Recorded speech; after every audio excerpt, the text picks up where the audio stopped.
What do I mean by that? Upper eyelid region blepharoplasty, which is basically upper eyelid skin removal for her heavier eyelids. Truly has very heavy brow.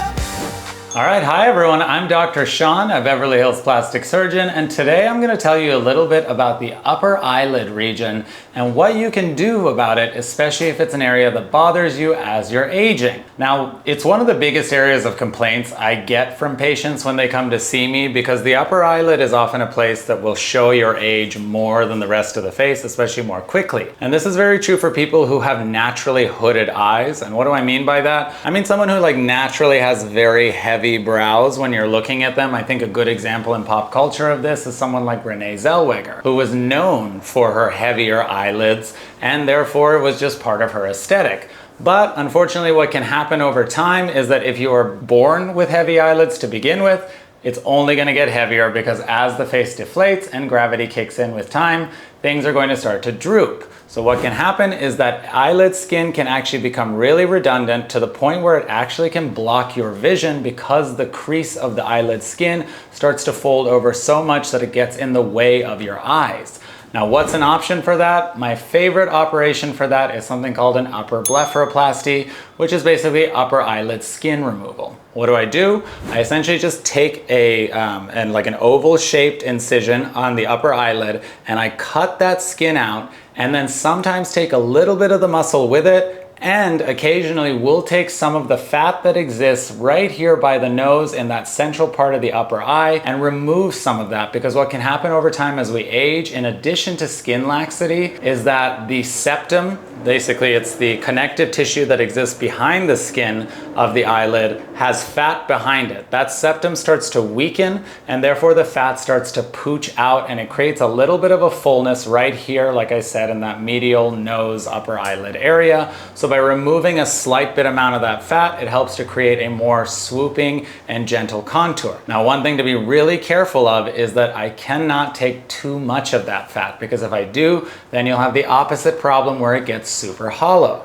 And I always tell people to go around, in Beverly Hills or anywhere where people have had a lot of plastic surgery, especially in the last 20 to 30 years, and you'll see people who have had upper eyelid surgery who now have extraordinarily hollow upper eyes, because back in the day, we used to think that taking more fat made you look younger. But the reality is that there's a very delicate balance of how much fat should exist, not just in the eyelids, but actually in the entire face, because fat is something that we lose with age, causing us to appear older. Now, another thing to consider is that sometimes the upper eyelid sag may not actually be due to the upper eyelid skin itself, but rather the brow. And what do I mean by that? Going back to someone like Renee Zellweger, it's not that she actually had naturally droopy eyelid skin, it was that she had a naturally heavy brow, which made her eyelids look heavier and therefore predispose her to needing a blepharoplasty. But ultimately, someone who has a heavy brow like that, what's going to happen is the brow is going to descend, and if you just take your fingers and you push your brow down,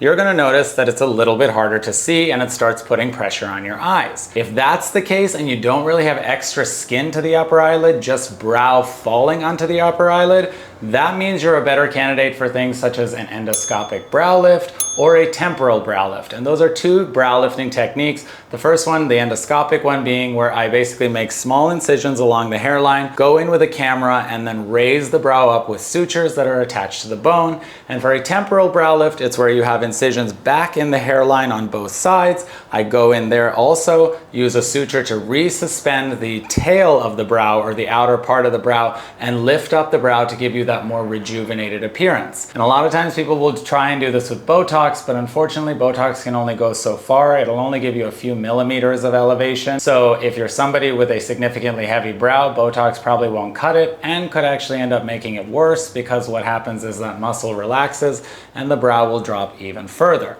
So now that you know all this about the upper eyelid, if you're interested about having something done about the upper eyelid and are curious if your issue is more about the eyelid skin versus the brow, go ahead and contact my office and I'd be happy to do a consultation with you to discuss your options in person.